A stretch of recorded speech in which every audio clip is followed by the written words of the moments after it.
Ka nisur një nga periudhat më të rëndësishme për bujqësi në Bashkinë Maliq. Në fushën e Maliqit, fermerët kanë hyrë në sezonin e korrjes së grurit dhe elbit, duke kurorëzuar muaj të tërë pune dhe përkushtimi.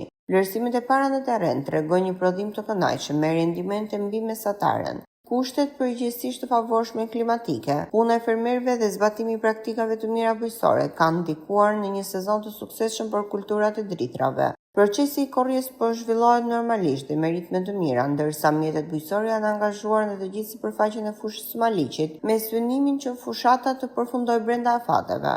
Megjithatë, në disa zona janë evidentuar dëmtime të lehta të prodhimit, si pasojë e breshërit të rënë gjatë sezonit, i cili preku një pjesë të sipërfaqeve të kultivuara. Bashkia e Maliq, në bashkëpunim me strukturat përgjegjëse të bujqësisë, po ndjek nga afër ecurinë e procesit, duke mbështetur fermerët gjatë gjithë fushatës së korrjes dhe duke synuar një sezon sa më të mbar për bujqësinë e zonës.